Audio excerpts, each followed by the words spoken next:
বিএনপির আজকে ৪৬তম প্রতিষ্ঠা বার্ষিকী। এই দিনে শহীদ প্রেসিডেন্ট জিয়াউর রহমান হাত থেকে রক্ষা করার জন্য বহুদলীয় গণতন্ত্র প্রবক্তা হিসাবে তিনি এই বিএনপি দলটা প্রতিষ্ঠিত করেন এবং উনি মাটির মানুষ ছিলেন। উনি সাধারণ জীবন যাপন করতেন। ওনার জীবন দশা সাধারণ মানুষের দ্বার প্রান্তে পৌঁছায় যায়। হয়তো উনি কৃষকদের কিভাবে উন্নত করলে এই দেশ উন্নত হবে, এই দেশ কিভাবে উন্নত করলে এই দেশের মানুষের খাদ্য সমস্যার সমাধান হবে, তাই উনি ওনার 19 দফা কর্মসূচির মাধ্যমে এই বাংলাদেশের স্বনির্ভর উনি এই দলের হাল ধরেন। এবং আমার মনে আছে আমি তখন ওই বাইসাইকেল একটু চালাতে পারি যে খালেদা জিয়া আসতেছে কুমারখালীতে।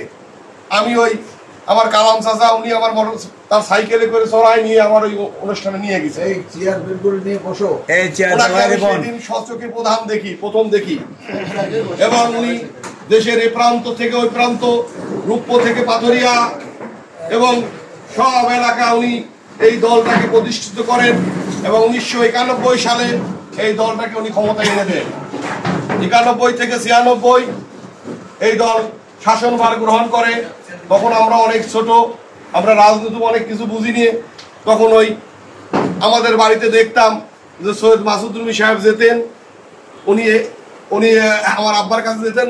তখন আমরা রাজনীতি এগুলো বুঝিনি এবং আমি তখন স্কুলে পড়ি। তো মনে মনে হলো যে আমরা বিএনপি করি, এই ছাত্র তখন বিএনপির একটা কর্মী হিসাবে তখন এই বিভিন্ন মিছিল মিটিং এ তখন আমি রাজনীতি বুঝিনি, দলও বুঝিনি আর কি, বিএনপির একজন কর্মী। তখন থেকেই আমার ভিতরে এই বিএনপির মনোভাবাপন্ন সৃষ্টি হয়। তো এটা আমার ব্যক্তিগত বিষয়। আর এই দলের ক্লান্তি লগ্ন থেকে খোকসার ইতিহাস